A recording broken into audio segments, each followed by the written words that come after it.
Hello there. It's Music Man 0150, also known as Gary.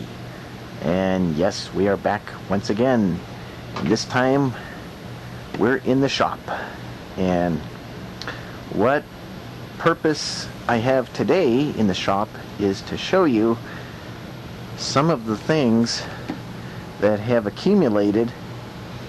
And this is actually going to be like a progress series of videos, maybe not necessarily in exact order, but this is going to be like a process on going through a lot of this stuff and getting rid of it.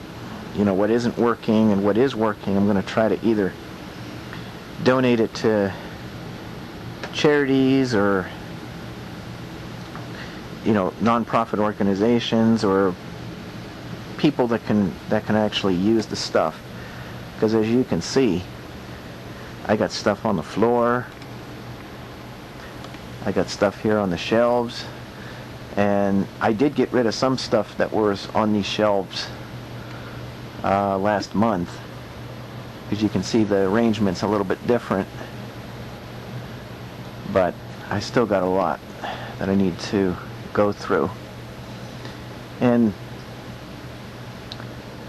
behind that, behind this one tower computer, there's another radio that I've acquired, and I'll be able to demonstrate that in another video, show you the features of it and give you a demonstration of it.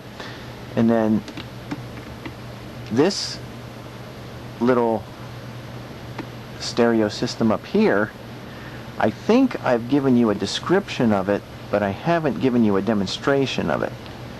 And I have two more of those that I had actually put out for recycle because they weren't working. In fact, the one had some battery corrosion in it, and I thought I had gotten it all out of there.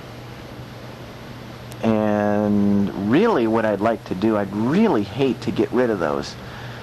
The question is, are they still going to work? Because when we had the rainstorm, the box that they're in, well, the box didn't get wet, but there's a lot of dust on them now. So I might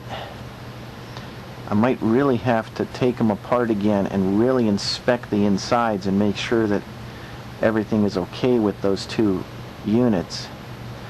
Because if I can try to get those working again to where, you know, they're going to be usable, that would be great. The radio works on them, but the tape doesn't.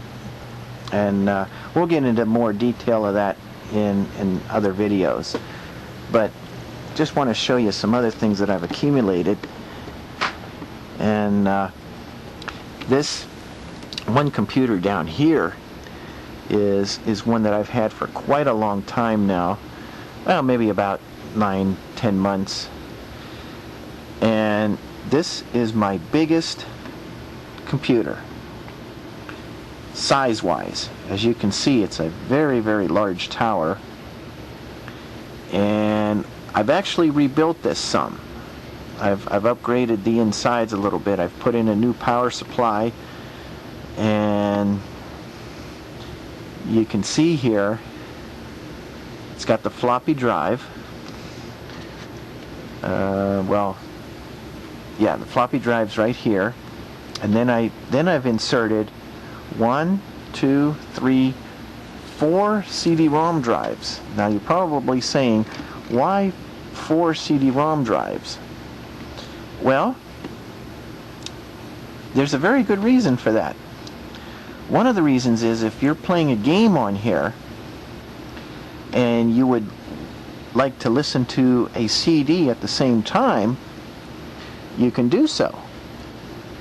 Also, because of my production of CDs, where I make my own CDs and put them out on the market, this computer can also be used as a CD playback tester, which means I can put in one CD here, another one here, another one here, and another one up here. And just by the click of a mouse or using the keyboard with the arrow keys, I can change drives and activate each CD to make sure that they play fine. And this is actually set up as a simulated CD player that costs probably about maybe $39, $40, $50. You know, one of those inexpensive radio CD player combo units. So that's the reason I've set this up that way. And it took about maybe 2 weeks to get it together, maybe a little bit more, because I had to get some parts for it. And those 4 CD-ROMs that are in there now, those I had to actually purchase. And the screws, I found a place that I found screws, and I got 4 packs. I'll show you one of the packs because I have it open here. You can see through all the stuff here on the workbench. See, these are the mounting screws used for mounting CD-ROM drives. And I bought 4 packages of these. They're a package of 50. I don't know if you can see it. There's the screw there.